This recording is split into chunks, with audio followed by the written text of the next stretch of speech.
Rohingya is not officially an ethnicity or tribe in Myanmar.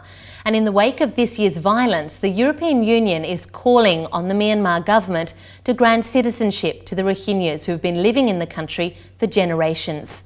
Thwin reports. In Burma, the issue of citizenship of the Rohingya minority has escalated into months of fighting and bloodshed. And in Washington, D.C., Aung San Suu Kyi was asked whether the Rohingya should be given Burmese citizenship. We have to know who are citizens of Burma in accordance with our citizenship laws. On the other hand, we also have to examine our citizenship laws to find out if they are in line with international standards and with basic human rights requirements.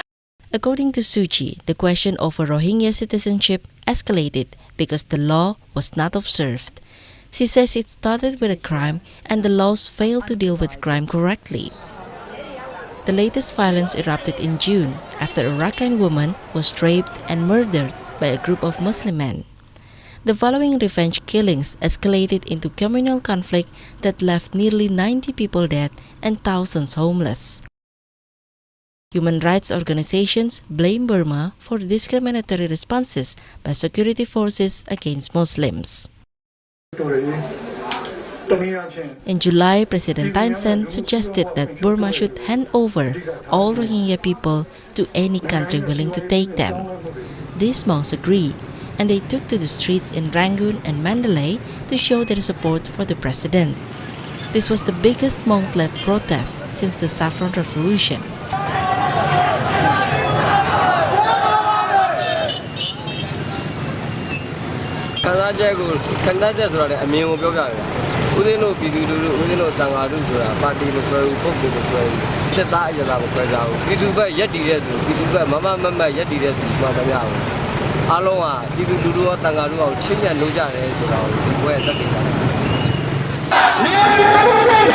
The views in Europe are very different, and the European Parliament is calling for the Rohingya to be made citizens of Burma. In Rangoon, a conference to debate the sensitive issue of national identity is being held. One Muslim lawmaker wants to see the laws changed.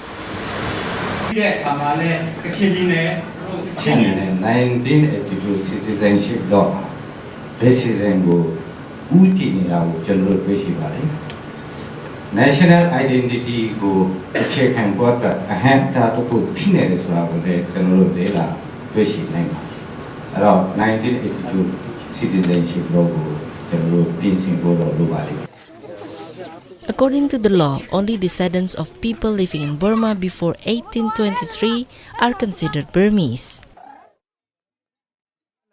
အဲ့တော့ဥပဒေကတော့ဒါကျွန်တော်ပွင့်လင်းလင်းပြောရင်ကျွန်တော်တို့နိုင်ငံရဲ့အချုပ်အခြာအာဏာတည်မြဲရေးနိုင်ငံခြားသားတွေလက်ထဲမရောက်သွားဖို့တိတိကျကျခိုင်မာမာရေးရတဲ့ဥပဒေပဲတို့တော့မြန်မာနိုင်ငံသားတယောက်မြန်မာနိုင်ငံရဲ့လွတ်တော်ကိုယ်စားလှယ်တယောက်အနေနဲ့ပြောရမယ်ဆိုရင်တော့ EU ရဲ့သုံးသပ်တင်ပြချက်ပေါ်မှာကျွန်တော်သဘောမတူဘူးကျွန်တော်လည်းဆက်လက်ကြိုက်ဆွဲပြီးတော့ဒီနေ့ပေါ်ပေါက်နေတဲ့ပြဿနာတွေကိုဖြေရှင်းသင့်တယ်လို့ကျွန်တော်အခိုင်အမာယုံကြည်တယ် A government commission set up to look into the causes of the violence is set to release its findings in the coming months.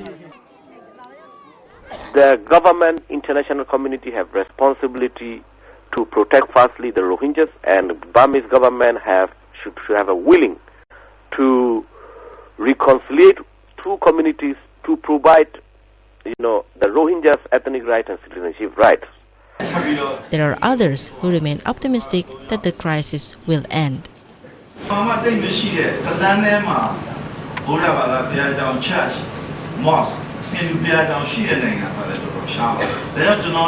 Very optimistically,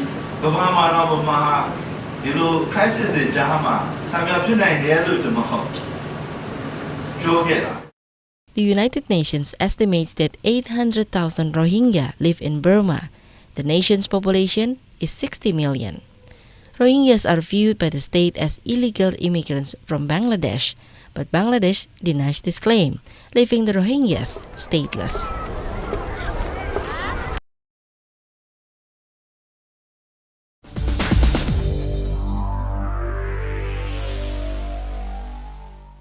At the moment, government policy even restricts the number of Rohingya marriages. Couples have to get permission from their local authority to get married. Failure to get a permit could result in a lengthy jail sentence.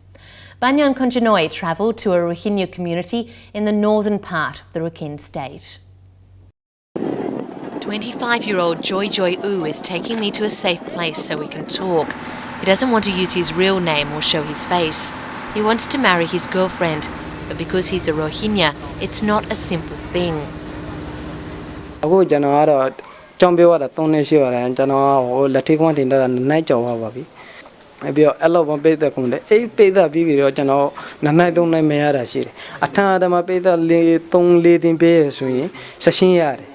He had to give around $200 to the officials. Since 1994, Rohingya couples who get married without a special government permit face jail sentences.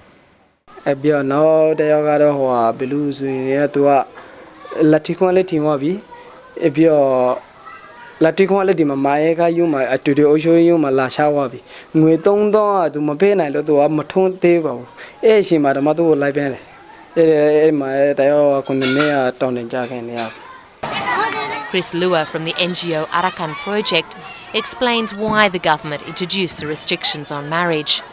For security reasons, she also doesn't want to show her face. So for me it's very clear this is one of the tactics of the government to control the population. And I think it was even very openly said in the parliamentary session when the Minister of Immigration explained that indeed it was a way to try to, that preventing marriages, free marriages, was helping to reduce the population. And as a result, there are many cases of illegal marriages among the Rohingya. We found many young couples in Bangladesh because they could not marry, their parents could not pay the fee. Also, in many cases, they would have a relationship without permission, but then if the girl becomes pregnant, she usually have to abort because that would be a proof that she had an illegal marriage. And of course, this illegal marriage today are punished by up to 5 years in jail, so for the men mostly. And even if they do get the official permit to marry, Rohingya parents have to sign an agreement not to have more than 2 children. Children born outside official marriages are put on a government blacklist. It's estimated that there are around 40,000 of these unregistered children. The government has not issued birth certificate for children since the mid-90s, apparently, which means that even in the future it will be a bit difficult for the child to prove that he's born, to have a proper document to prove that his birth is in Myanmar. But it's a child which is never registered. He can never get a card, so he can never travel, he can never go to school. When he becomes an adult, he cannot marry because he has no document. In a letter to the United Nations, President Thain Shwe said that the Burmese government was prepared to address the sensitive issue of Rohingya citizenship. He also promised to look at other issues such as work permits and granting freedom of movement to the Rohingya. However, he didn't say anything about the marriage restrictions. The Rakhine project is urging the government to tackle this issue. If a parent wants to declare the child, well, if they are not married, they know that they can be prosecuted for illegal marriage, so they probably never declare to the authority, and they try to keep the child many times in hiding. Sometimes they send it even out of the country. We have heard stories about children being left in Bangladesh refugee camps. I mean, it's a very, very sad situation, I think, with children and also with women. For me, the marriage issue, the marriage restriction is one of the most gross human rights abuse against that population. For Asia Calling, this report was produced by Banyan Konjanoi.